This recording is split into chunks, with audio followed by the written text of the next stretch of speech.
Olá, eu sou Carole e faço parte da equipe psicossocial do Sejusc Famílias. Esse é o nosso podcast Falando de Famílias. Aqui, nós vamos conversar sobre temas relacionados à mudança no contexto familiar, conflitos e transformações. No episódio de hoje, Ana Alicia Martins, psicóloga, e João Pedro e Raniele, que fazem parte da equipe do podcast, vão falar sobre a Lei 14.713 de 2023, que impede a concessão de guarda compartilhada em caso de violência doméstica. Você pode acompanhar o nosso trabalho por meio da nossa página no Instagram, @Falando de Famílias, onde postamos conteúdos relacionados às dinâmicas e transformações familiares. Aproveite também para nos seguir no Spotify, Deezer ou qualquer plataforma que você esteja nos ouvindo agora. E se você gostou, não esqueça de nos avaliar e compartilhar nas redes sociais. E é isso, vamos ao episódio de hoje.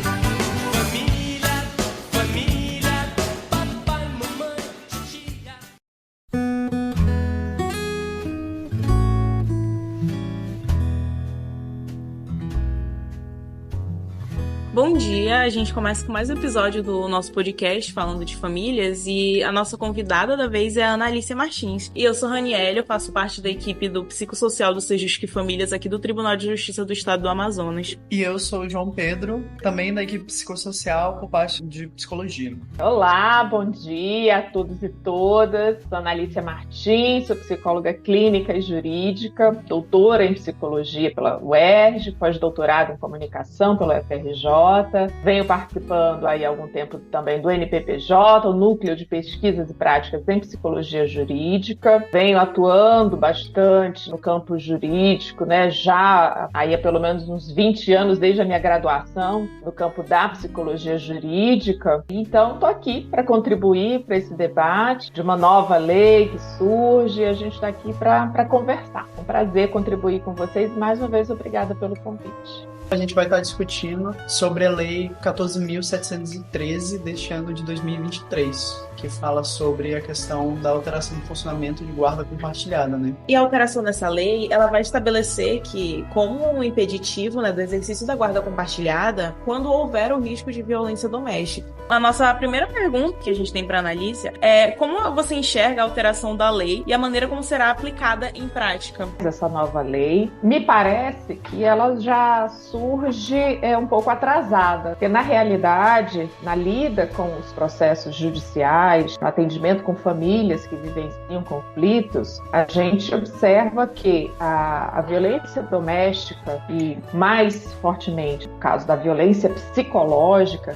né, de disputa de guarda e convivência familiar, ameaças de toda ordem, então é algo que já faz parte desse histórico no judiciário, desse processo que adentra ali o judiciário, e a gente não pode perder de vista também a cultura, né? A cultura patriarcal, uma cultura extremamente machista como a nossa, onde a violência contra a mulher, ela passa mesmo a ser naturalizada. Então, eu entendo que a lei, embora ela por um lado seja interessante, sim, né, porque ela é um reconhecimento de que essas situações, elas acontecem, mas ela já nasce caduca, porque assim, é algo que a gente já vê há muito tempo.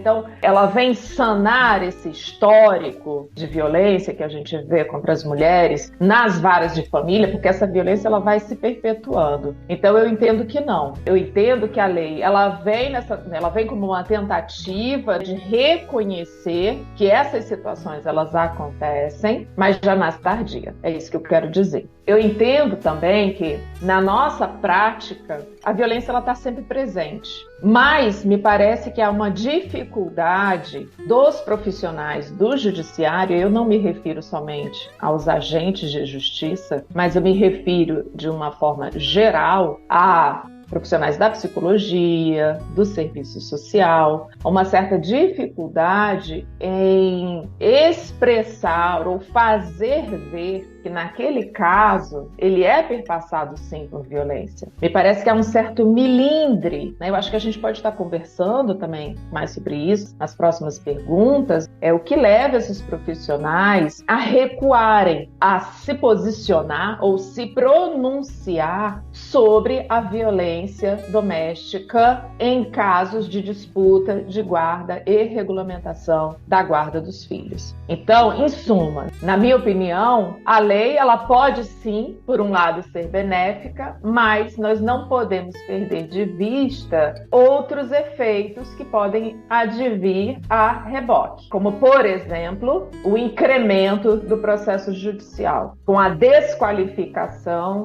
da fala de mulheres que sofreram agressão, como o descrédito que nós verificamos também sobre as falas dessas mulheres. Então, a lei por si só, ela não terá esse poder de modificar essa realidade social. Nós precisamos também de uma modificação de uma cultura que habita o judiciário brasileiro. E essa cultura, ela é estrutural. Eu estou aqui falando do machismo, que é estrutural, que nos subjetiva, independentemente das nossas posições na estrutura social. Eu queria aproveitar essa discussão que você levantou, Analice, em relação a essa questão de, vamos dizer assim, o cenário que permeia realmente o âmbito jurídico como um todo. E perguntar qual que é a sua opinião em relação a, já que você também pontuou essa questão da lei chegar tardiamente, se você acha que ela acrescenta em relação à tensão que já havia sido observada entre a lei de alienação parental e a lei Maria da Penha, como elas vinham tendo meio que uma reação, eu diria até que dialética entre uma e outra, né, dependendo do caso, que uma surgia em resposta à outra dependendo de como era o processo. Você acha que a lei, com essa alteração, ela influenciaria, ela meio que formaria uma triangulação agora? Há pesquisas que apontam, e a gente tem pesquisas muito interessantes de profissionais do direito que trabalham na perspectiva de gênero, as advogadas, familiaristas, que também fazem pesquisas. Isso é muito interessante para nós, né, para estabelecermos um diálogo fundamentado com os operadores do direito, porque o que a gente vê muitas vezes na prática são discursos de senso comum baseado em estereótipos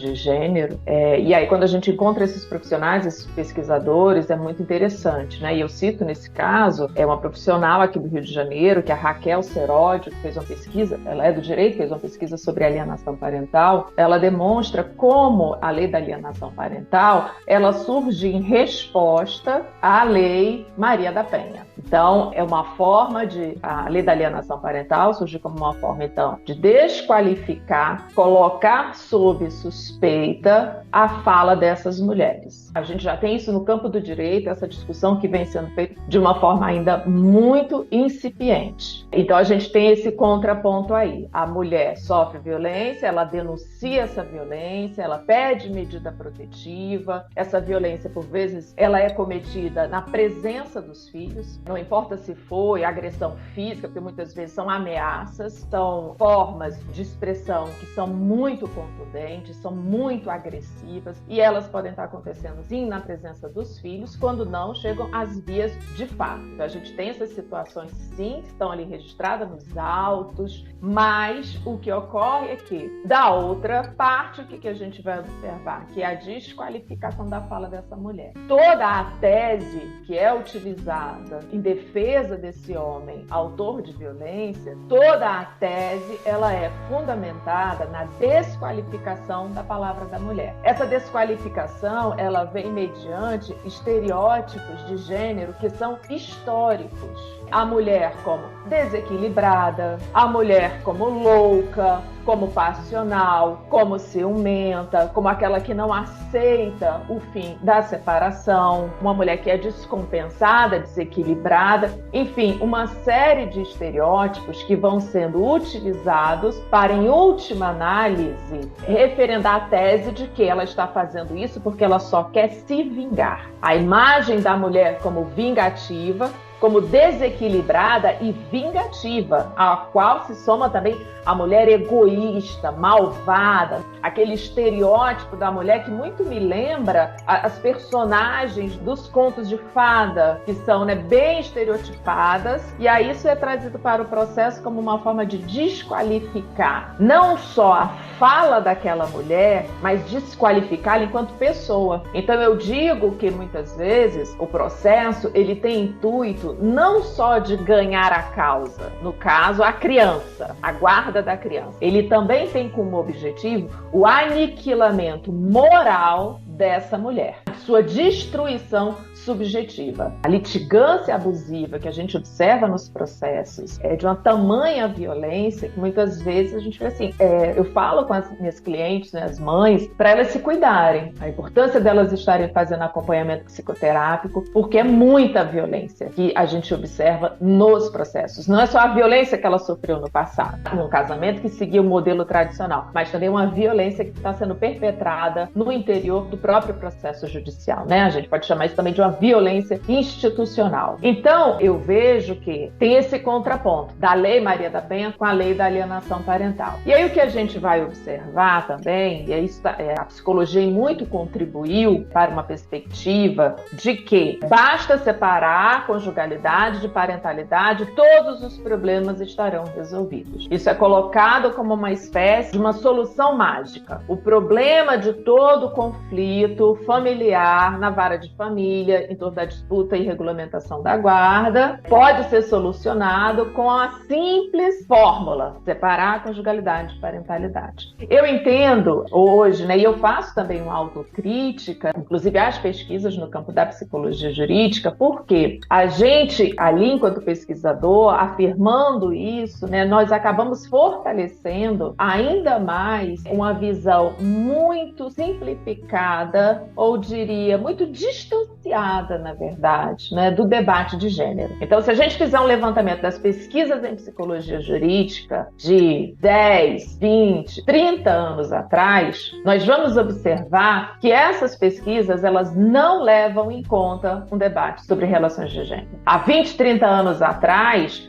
os debates sobre interseccionalidade, eles passavam ao largo dos debates no campo da psicologia jurídica. Então é por isso que a gente precisa estar atualizando esses debates. Então, na minha própria pesquisa, quando eu fui falar, né, no meu mestrado sobre alienação parental, esse debate de gênero, não havia tempo para isso, né? Embora eu tenha estudado, tenho ensaiado fazer essa discussão, não havia tempo, porque a pesquisa nela precisa fazer ali um recorte e evidentemente ela tem um tempo cronológico também, né, para ser defendida. Mas hoje, desde lá para cá, a gente vem tentando insistentemente apontar que não é simples assim, separar conjugalidade de parentalidade. Nós podemos ter isso como um horizonte utópico, mas na prática, as questões de gênero, elas são anteriores mesmo ao casamento. Já na relação inicial desse casal, as questões de gênero já estão ali. Elas vão aparecer no casamento, elas vão aparecer na separação. E elas também vão marcar a forma como pai e mãe se dedicam às funções parentais. Nós não podemos desvincular a função parental do gênero, porque isso é um dado da cultura. Então, a própria violência, ela também vai estar se expressando mediante essas relações, mediante o desempenho das funções parentais. Então, a gente não tem como descolar uma coisa da outra. Mas me parece que a gente fez ao longo do tempo, né, esse trabalho de uma forma assim, muito pedagógica, né? Então, se separar, ok. Mas não é simples assim. Quando a gente vai dialogar com terapia de casal e família, a gente vai ver que isso não é simples. Então, não basta simplesmente exortar pai e mãe a separar a conjugalidade de parentalidade. A gente precisa pensar com eles, no interior do judiciário, como as questões de gênero, elas perpassam a conjugalidade e a parentalidade. Me chamou a atenção durante sua fala, Analícia, em relação a essa questão de como que a imagem estereotipada da mulher colocada dentro do âmbito judiciário, nessa questão de, durante o desenrolar processual, tem todos esses rótulos que vão sendo colocados na imagem daquela mulher que está ali procurando, vamos dizer assim, em questões legais, o mesmo objetivo que a outra parte. E tem essa questão de terem desentendimentos pessoais, mas processualmente seriam duas pessoas que estão ali no mesmo parâmetro. Mas na realidade, como você bem pontuou, não é isso que acontece. O que eu pensei, logo depois de você mencionar isso, é como o âmbito processual, pela natureza que estimula o conflito, que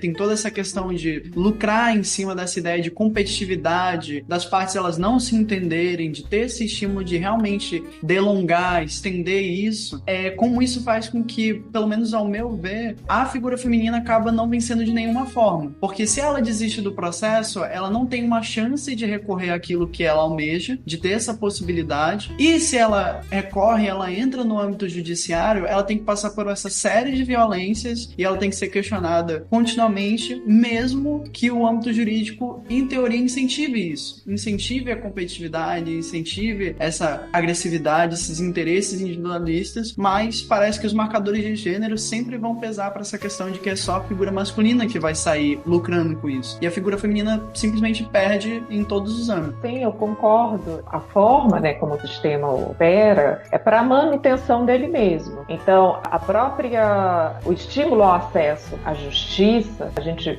vê, a princípio, como uma grande conquista de direitos, por um lado, mas por outro também, quando nós trabalhamos com os processos judiciais, nós vamos observando a atualização dessa violência contra a mulher. E isso está, inclusive, no interior do processo, como eu apontei anteriormente. Então, a importância da gente estar cuidando da saúde mental dessa mulher. Antes de estar aqui, eu estava fazendo um atendimento e a mãe me falava de todo o cansaço dela, que ela não estava mais aguentando, que a vontade dela era mesmo de desistir de tudo. Então, não só a fala dela, mas de muitas outras mulheres também, porque é muito penoso para essa mulher, porque além disso tem toda uma dilapidação do patrimônio dessa mulher, de sustentar esse processo. Então vejam que são muitas formas de violência e de vulnerabilização dessa mulher num processo em vara de família. Mas tudo isso, e adentrando mais aqui nas nossas questões, tudo isso parece ficar de fora quando a gente põe o foco prioritário no superior interesse da criança. Então, a ideia que se passa não importa as violências que ela sofreu e que ela está sofrendo no exercício da maternidade. O que importa é o direito da criança ao convívio familiar. Mas quando nós esmiuçamos esse superior interesse da criança à convivência familiar, o que nós vemos na prática é que o que está em questão ali, na verdade, é o direito do homem pai ao convívio com a criança. Porque nós também observamos nos processos judiciais que essa criança, ela também sofre violência psicológica. Ela sofre abuso emocional por um ou por ambos os pais. Não é como aquele pai que vai pegar o menino na visita e na hora diz pra mãe assim, agora eu vou ensinar ele a ser homem e não ser um viadinho como você quer. Isso não é violência?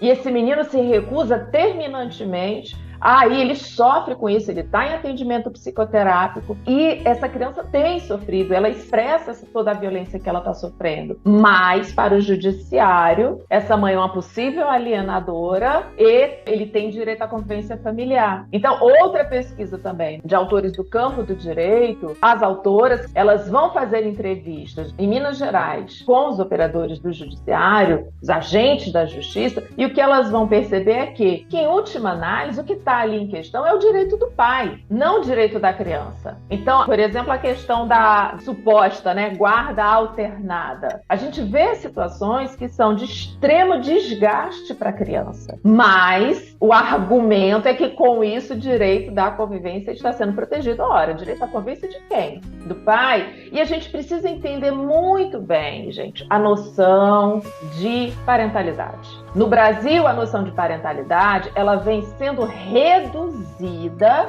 à questão da satisfação pessoal ou mais da experiência subjetiva de ter a criança em sua companhia. Porque a parentalidade, na verdade, ela envolve direitos e deveres, ela envolve a experiência subjetiva, sim, de ter a criança ali na proximidade, mas não é só isso. E a parentalidade, ela não se resume à família. Essa é uma das características, né, da parentalidade brasileira.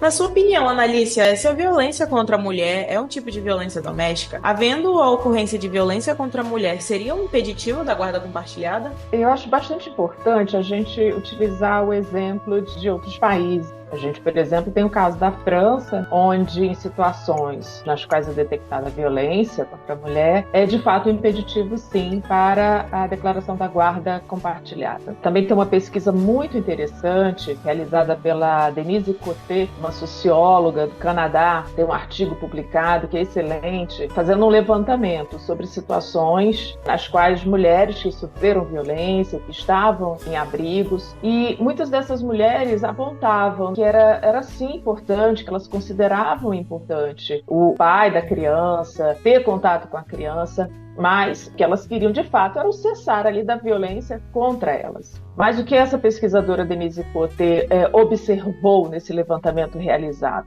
é que muitas vezes os momentos de contato entre a criança e o pai era também um momento de violência contra a mulher. Como assim, já que a mulher não estava presente?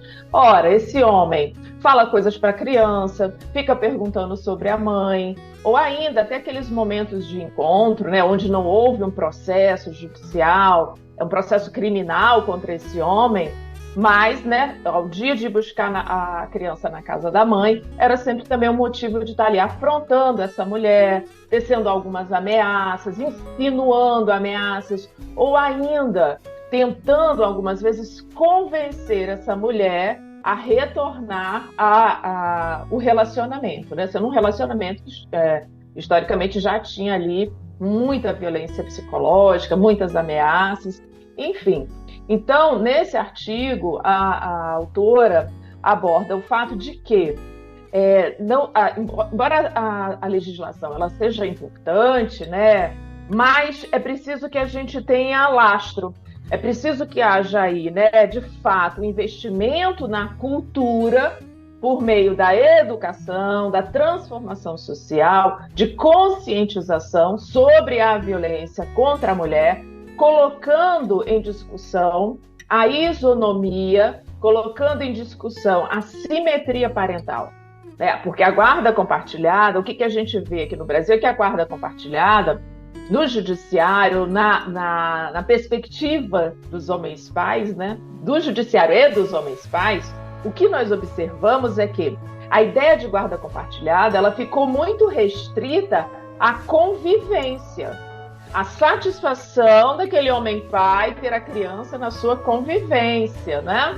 Então fica o dado subjetivo da parentalidade e não outros aspectos concernentes à simetria parental, que seria, de fato, a divisão de responsabilidades quanto aos cuidados com essa criança. Porque na prática o que nós percebemos aqui na guarda compartilhada, a mulher continua sim sobrecarregada e mais do que com a guarda unilateral. Porque agora com a guarda compartilhada, essa mulher também passa a ter que administrar os cuidados sobre a criança na casa do genitor. Ela tem listas, ela que organiza a mochila que vai, que volta, ela tem que estar administrando tudo e ainda tendo que lidar com a afronta, uma comunicação violenta, tom de estar ali desafiando, né, uma certa disputa de poder. Então esses aspectos, os aspectos subjetivos, né, dessa compreensão subjetiva e uma compreensão de gênero sobre a guarda compartilhada, efetivamente ficou de fora do debate.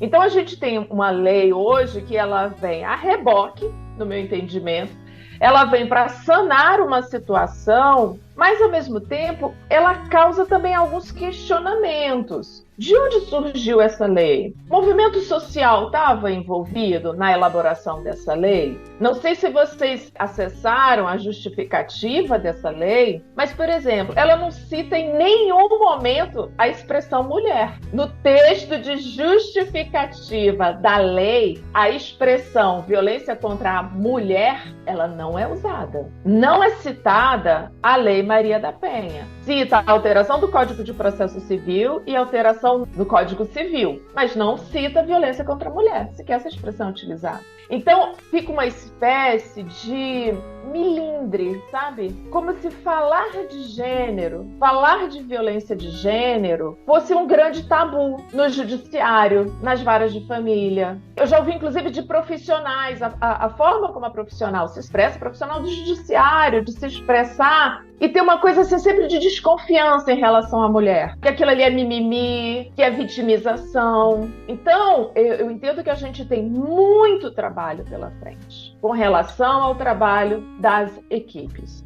De uma conscientização, particularmente nas varas de família, para que as profissionais se sensibilizem, sim, para essas situações. Por quê? O que me parece é que há uma cisão absoluta. Parece que a violência contra a mulher, a violência doméstica, ela está fora da vara de família. O que isso é um contrassenso. Como assim na vara de família nós não falamos de violência contra a mulher? E mais, a violência contra a criança, ela passa ao largo. Porque muitas vezes essa violência contra a mulher, que se dá mediante particularmente violência psicológica, violência patrimonial, ela também produz efeitos sobre a parentalidade exercida por essa mulher. Por quê? O desgaste físico e emocional dessa mulher, a sobrecarga, tudo aquilo que atinge subjetivamente essa mulher, também vai atingir a criança. Porque, culturalmente, essa mulher é a cuidadora primordial dessa criança, sim. Porque a gente tem que pensar no dispositivo materno. Então, vejam que a gente tem uma complexidade que envolve essas situações. Porém, a lei vem e diz, não, agora vamos detectar risco de probabilidade de violência contra a mulher, o que já é algo muito esquisito, né? Para a gente poder pensar aí essa expressão que a lei traz. E eu achei muito interessante quando você menciona essa questão de como a comunicação durante esse processo que envolve a guarda compartilhada, tratando-se assim da perspectiva da mulher, como é justamente essa tentativa processual de estabelecer uma comunicação, às vezes ela se torna o grande contraponto em relação a essa questão da convivência, em relação a essa questão das responsabilidades. Porque, assim, trazer um pouco da nossa perspectiva, né, da nossa área de atuação aqui no setor. Com muita frequência nós vemos, tanto em audiência quanto em oficina, as questões que são trazidas, as demandas que são trazidas por essas famílias, e é justamente essa questão de como a comunicação em si, ela deixa de ser o canal por onde acontece a violência e é como se ela se tornasse um instrumento em si da violência que ocorre por parte dessa questão da figura materna. E como você bem mencionou, acontece essa situação de uma sobrecarga, também entra toda a questão de, muitas vezes, historicamente, não se reflete quando se vai olhar uma atualização de lei, uma confecção de uma lei nova, não se tem esse viés e não se tem essa discussão, ela não é sequer levantada, essas perspectivas sociológicas, históricas, em relação às transformações de família. Qual que é o conceito de família que nós estamos trabalhando hoje em dia? Então, assim, todas as questões eu achei muito interessante. E que normalmente, até mesmo na questão textual da lei, como você levantou, é uma coisa que eu não tinha nem me atentado em relação a isso. Que é essa questão de que quando a lei ela vai apontar, ela não se refere diretamente à figura da mulher. Esse é o ponto, tipo assim, ela não fala sobre esse contexto de quando existe a violência contra essa mulher. É basicamente direto como violência familiar no geral. Por isso a gente abre esse questionamento do que seria esse risco, essa probabilidade de violência, que essa é uma das dúvidas mais pertinentes a partir dessa nova lei. Então, tipo, até aqui dentro a gente falou sobre comunicação, pegando um pouco do que o JP disse, acaba sendo um instrumento de violência centrado nessa comunicação. E o que acontece? Aqui acho que a gente vê muitos casos, tanto em audiência violência, quanto nas nossas oficinas, que é tipo assim, como me comunicar com o outro genitor, se quando eu vou me comunicar, parece que a gente tá armando e criando uma guerra a partir dessa comunicação. Então eu acho que é algo que a gente tem muitas dúvidas, e eu acho que essa lei também vai embarcar nisso, né? Porque a gente não trata como violência contra a mulher, tá dizendo apenas, é uma violência familiar, a gente deixa isso muito amplo, muito aberto. A lei, ela deve ser interpretada, por exemplo, das advogadas familiaristas que trabalham numa perspectiva de gênero, elas fazem uma leitura bem crítica sobre a lei. É um instrumento interessante? Numa visão, claro, né, dos operadores do direito, né, ter uma lei que esteja ali fundamentando seus argumentos e teses é sempre interessante. Agora, quando elas vão se aprofundar na leitura da lei, elas já deram de cara com isso. Vem cá, de onde isso vem? Como assim? Não houve um amplo debate social? As reivindicações, as demandas dos movimentos de mulheres, profissionais, especialistas, pesquisadores, para estarem pensando e contribuindo para a elaboração do texto legal, a gente não tem esse histórico aqui. O que a gente vê é algo bem, eu diria, superficial na elaboração da justificativa. Cadê as pesquisas? Tantas pesquisas produzidas, tantos especialistas que podem estar contribuindo com saber acumulado para essa pauta, mas isso passa ao largo. Então a gente pode entender que a produção de leis no Brasil, ela vem também muito ao sabor dos holofotes, porque hoje, com a discussão em torno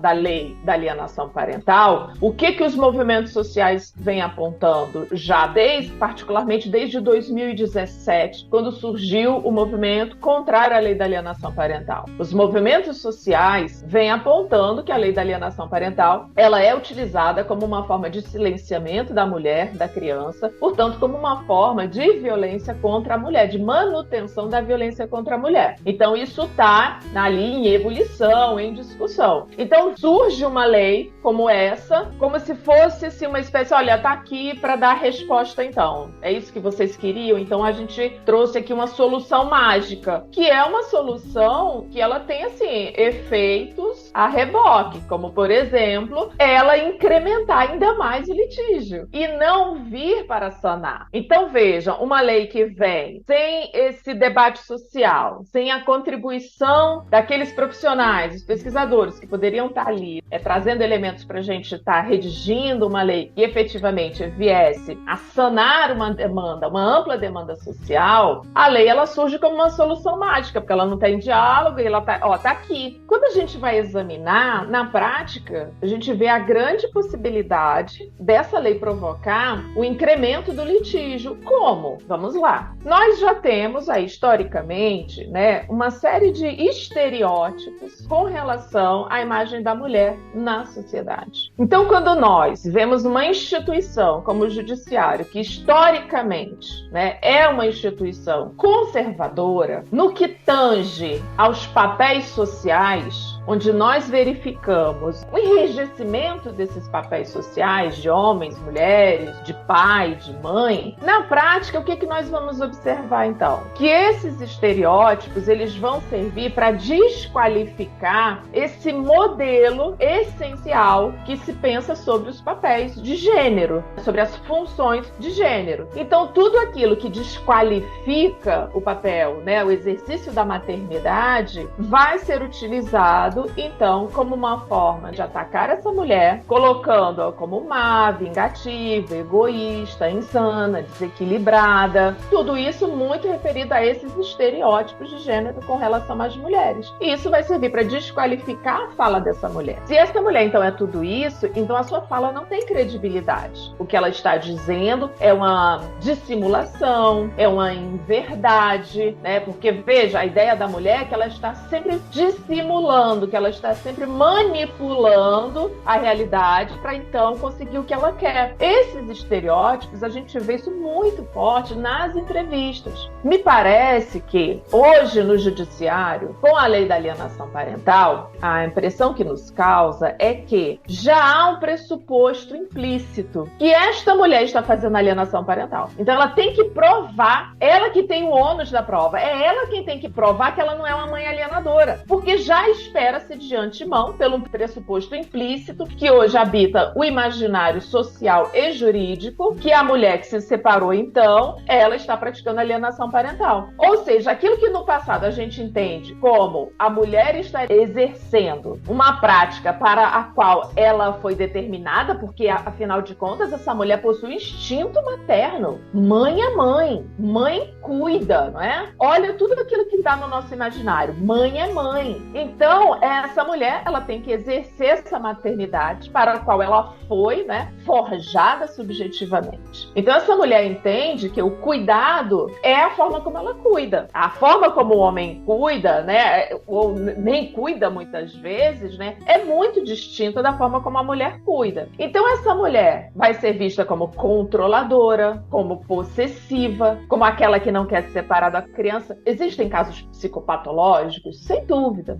Eles existem. Mas a gente não pode pegar a exceção como a regra, pessoal. Não pode. Então, assim, a gente vê nos processos, nos laudos emitidos por psicólogos e assistentes sociais, que tem muito uma coisa assim, mas a criança não quer ir por causa da mãe. Simples assim. E não há problematização. Olha, a gente tem estudos sobre teoria do apego, né, sobre ansiedade de separação. Então, é interessante que se faça um trabalho com a mãe, com a criança nesse momento. A criança ainda é muito pequenininha, né? O pai entende que a culpa de tudo isso é da mãe. Ou seja, no frigir dos ovos, tudo é culpa da mãe, né? Então, ela é alienadora. Se ela não estimula, se ela não propicia a parentalidade desse homem, fica atribuído à mulher o engajamento do homem na parentalidade. É mais um encargo que é depositado sobre ela. Por isso que eu digo, né?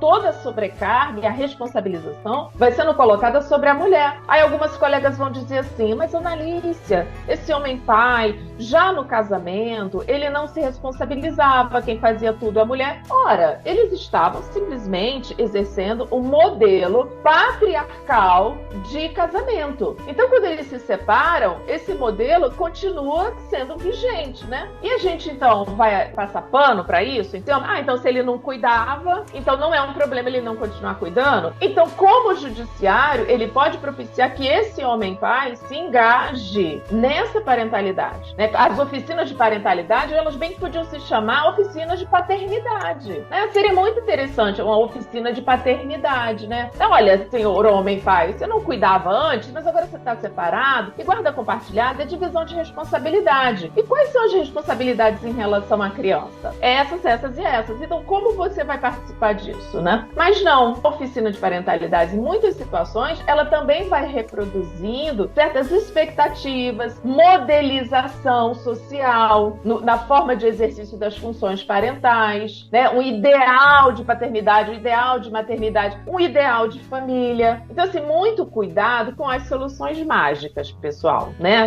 Uma coisa relacionada a uma cultura terapêutica, um ideal de família, uma família feliz, o que pai e mãe têm que fazer para a criança ser feliz. A gente precisa ter muito cuidado com esses discursos, né? Porque senão a gente segue aí culpabilizando um ou outro dos pais.